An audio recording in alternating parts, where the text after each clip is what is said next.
The B-1B Lancer was supposed to be dead, a Cold War relic, retired early, worn down by decades of combat. But instead of fading into museums, something unexpected happened. The Air Force spent over $1 billion rewiring its brain, gave it the largest missile capacity of any bomber, and then handed it a weapon that changes everything in the Pacific. Because this aircraft can now carry 24 stealth anti-ship missiles internally, lock onto an enemy carrier group from hundreds of miles away, and vanish before anyone even knows it was there.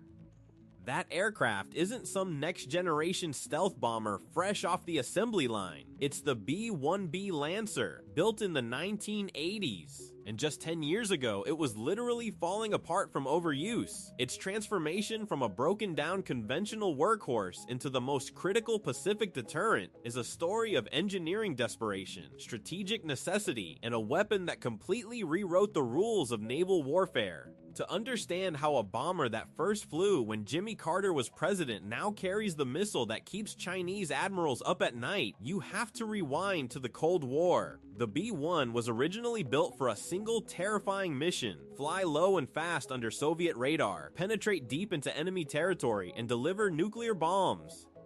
Variable sweep wings, afterburning engines, 75,000 pounds of payload. It was a brute force penetrator. Then the Cold War ended, nuclear treaties kicked in, and the entire fleet was stripped of its nuclear mission and converted to conventional bombing only. That pivot saved the aircraft, but it also set it on a collision course with physics and fatigue. For 20 years, the Lancer became America's airborne artillery in the Middle East. Iraq, Afghanistan, Syria, the drone of its engines meant close air support had arrived. Ground commanders loved it. It loitered for hours, dropped massive loads with precision, and saved countless lives. But the tempo was brutal. The Air Force originally bought 100 airframes. By 2012, only 66 remained, and they were being flown far harder than designed. Metal fatigued, wiring cracked.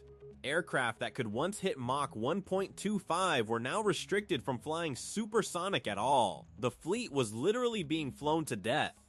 Something had to give, but the real crisis wasn't hardware. It was the brain.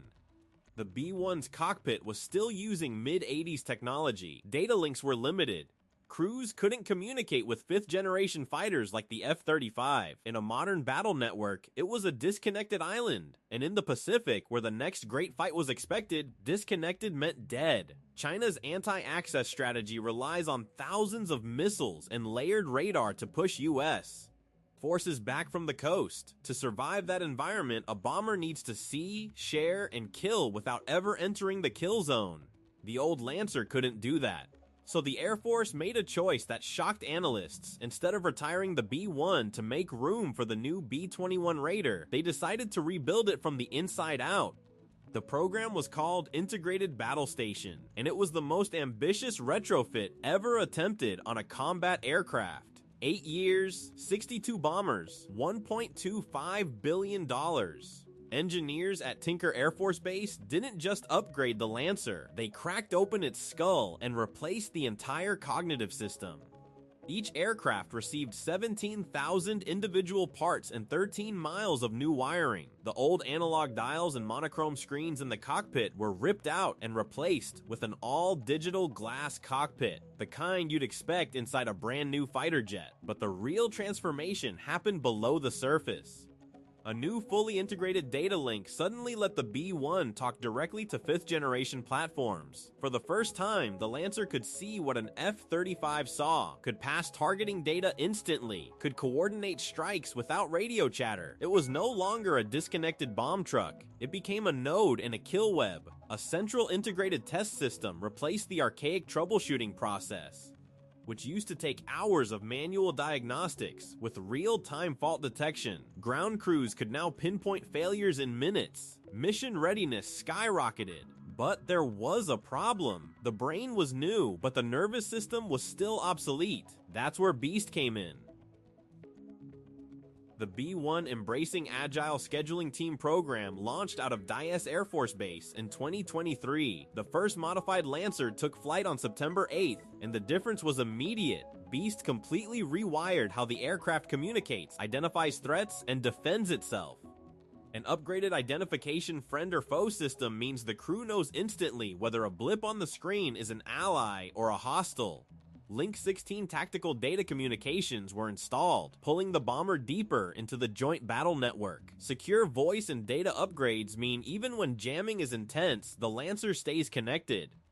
And the defensive avionics package was overhauled to detect and defeat modern surface-to-air threats. But perhaps most critically, Beast upgraded the aircraft's mass data storage. In a fight where sensor fusion and targeting algorithms processed terabytes of data, the B-1's old drives were a joke. Now it can store, process, and share vast intelligence streams in real time. And here's the remarkable part. All of this, a full brain and nervous system transplant, takes just 22 days per aircraft. But none of this matters if the bomber can't kill from a distance. And this is where the Pentagon made a decision that would fundamentally alter the balance of power in the Pacific. They looked at the B-1's cavernous internal weapons bays and asked a simple question. What if we filled them entirely with long-range missiles? The answer was staggering. A single Lancer can carry 24 ANG-158 JASSM cruise missiles internally. With the extended range variant, each missile flies over 500 nautical miles, striking targets with a 2,000-pound warhead with GPS and infrared precision. That's 24 precision strikes on defended targets from a single sortie, launched from well outside any known air defense umbrella. But then, engineers went further. They integrated the RASM, the long-range anti-ship missile, a stealthy, autonomous ship killer that can think for itself. The LRASM doesn't just fly to coordinates. It enters a contested battle space, uses onboard sensors to identify, classify, and prioritize targets, distinguishes an aircraft carrier from a destroyer, calculates the optimal aim point, and then strikes. And in 2018, the B-1 became the first Air Force platform to achieve operational capability with this weapon. 24 LRASMs in a single bomber. No other aircraft in the American arsenal can saturate a naval formation with that many intelligent missiles simultaneously. But the story doesn't end there. Because then they looked at the wings, at the hardpoints that had been bolted shut and abandoned for decades, and realized the bomber could carry even more. The Air Force launched the External Heavy Stores Pylon Program, formerly called Load Adaptable Modular Pylons, with over $50 million requested in the 2026 budget. Those 6 external hardpoints, originally designed for nuclear-tipped cruise missiles in the Cold War, had been sealed off for over 2 decades under arms control agreements. Now, they were being reactivated. And the math became terrifying. A B-1B carrying 24 JASSMs or LRASMs internally could add 12 more externally, for a total of 36 long-range, precision-guided weapons on a single airframe. No other bomber in the world can match that. Not the B-52, not the B-2, not anything China or Russia flies. 36 independent, autonomous, stealthy cruise missiles launched from one bomber, each capable of finding and destroying a different high-value target simultaneously. For an adversary fleet commander, that's not a threat, that's an insoluble problem. But the payload revolution didn't stop with cruise missiles.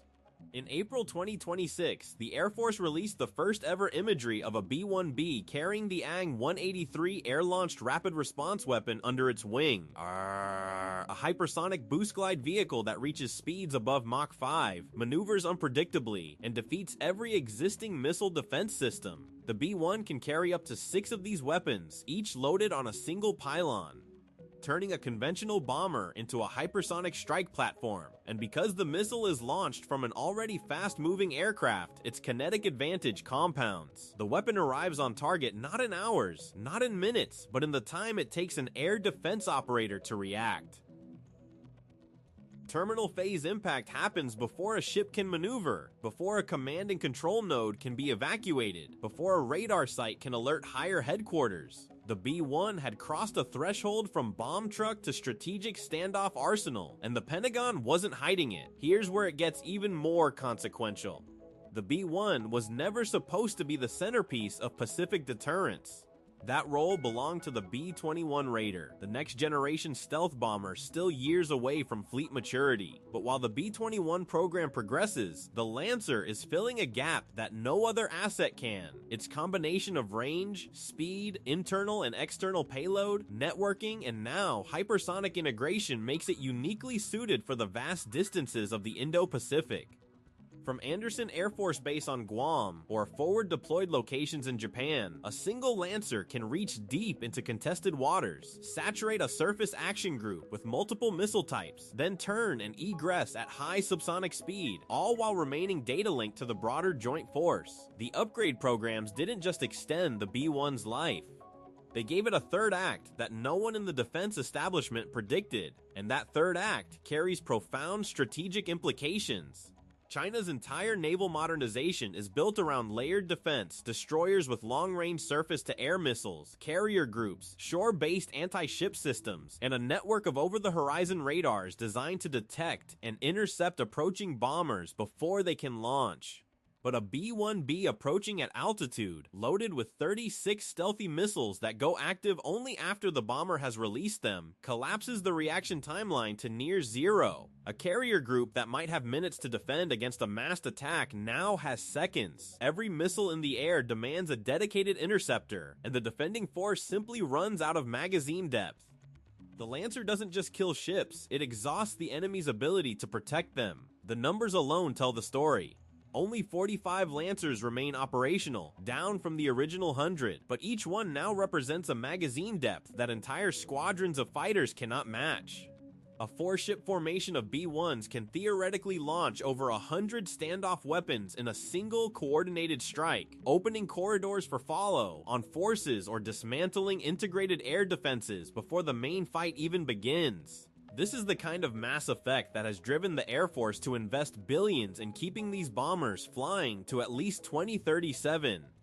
Long past their original retirement date, the aircraft that was supposed to be a Cold War relic is now the most flexible strike option in the Indo-Pacific, and the upgrades aren't finished. So what does this mean for the future of conflict? And what happens when these weapons meet real-world testing? The next chapter was written in a classified war game, and the outcome forced China to rethink everything. The war game was conducted in late 2024, and its findings sent shockwaves through the People's Liberation Army. The scenario was simple: a carrier strike group transiting the South China Sea, a B-1B launching from Guam, and 36 LRASMs in the air before the fleet's over-the-horizon radar even established a firm track.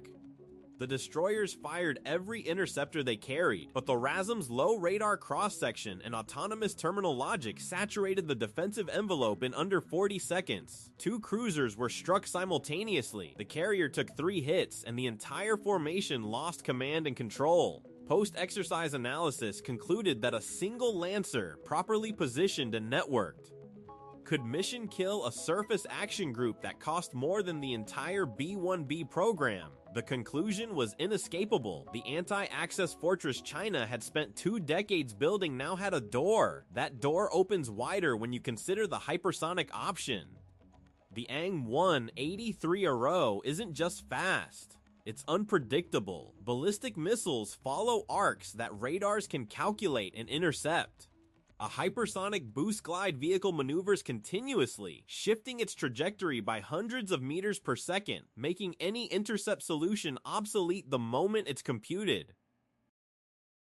Mounted on a B-1B that can launch from outside the engagement zone of even the most advanced naval air defenses, the RO turns a time-sensitive fleeting target, a mobile missile launcher, a command bunker, into a fixed statistic. The test footage released in April 2026 wasn't just a photo opportunity, it was a direct message: we can hold any target at risk, anywhere in the Indo-Pacific, with zero warning. But the story of the B-1B's third life isn't just about offensive punch. It's about how legacy platforms, when creatively modernized, can reshape alliances and deterrence postures. Japan and Australia have both conducted joint exercises with upgraded Lancers, integrating their own sensor networks to feed targeting data to the bomber's cockpit. The fiddle system enables a Japanese destroyer to hand off a track to a B-1B orbiting 200 miles away, which then launches an Erasm that screams C skimming to the target. This isn't theory, it was demonstrated in Exercise Valiant Shield. The Pacific Alliance structure now revolves around distributed lethality, and the B-1 is the central hub because it can carry more missiles than any other aircraft while serving as a command and control node. The numbers are even more remarkable when you stack them against history. Between 2001 and 2016, B-1s flew over 12,000 combat sorties in the Middle East, dropping tens of thousands of bombs. But that mission profile, loitering above insurgents, wore out the airframes faster than any design engineer envisioned. The fleet was literally breaking. By 2019, mission-capable rates had dipped below 50%. Critics called the Lancer a hangar queen, now after Ibs and Beast. Those same airframes are flying at readiness rates not seen in a decade, and they're carrying weapons that did not exist when the aircraft was designed. The average airframe is over 30 years old, yet it's more lethal than ever. The Air Force's decision to keep 45 of them flying until 2037 is a bet that digital engineering can outrun metal fatigue. And that bet reveals a broader shift. The Department of Defense has moved away from the Cold War model of designing a platform for a single threat and then replacing it entirely. The B-1's upgrades follow a Silicon Valley philosophy: iterate constantly, improve continuously, and let the platform evolve as the threat evolves. The LAM Pylon program isn't the final upgrade. Follow-on increments already in planning will integrate artificial intelligence for onboard sensor fusion, extend countermeasure ranges, and potentially enable the B-1 to control loyal wingman drones, just like the 6th-generation fighters. A 35-year-old bomber serving as a mothership for autonomous combat aircraft. That future is closer than most realize. One final detail, easily missed, that pulls the whole story together. In the original Cold War design, the B-1's external hardpoints were primarily intended for nuclear-tipped cruise missiles. When the START Treaty removed that mission, the pylons were deactivated, but the structural attachment points remained. For 2 decades, they were dead weight. Now they're being reborn for conventional hypersonics and standoff weapons. The aircraft that was built to end the world is now being refitted to keep the peace in the Pacific. It never lived its intended life, but it's found a far more dangerous one. And as the B-21 Raider begins to enter service over the next decade, the Lancer won't simply fade away. It will hand off its tactics, its weapons, and its hard-won institutional knowledge, a bomber that refused to die, teaching its successor how to dominate the next century of warfare. The B-1B's resurrection is not just a story about one aircraft, it's a masterclass in how a military can rethink its own inventory under pressure. The same philosophy is being applied to the B-52, which will fly past its 100th birthday armed with hypersonics, and to other Cold War platforms quietly receiving digital overhauls. It raises an uncomfortable question: if a 40-year-old airframe, once considered too tired to fight, can be transformed into the most versatile strike platform on the planet, what else in the arsenal is being underestimated? The Lancer was written off more times than anyone can count. It outlived every obituary. And as long as it can carry 36 standoff weapons, connect to joint networks, and operate from the vast distances of the Pacific, it will remain a quiet but lethal reminder that adaptation, not novelty, often decides who prevails. Thank you for watching. Subscribe for more deep dives into the machines reshaping modern conflict.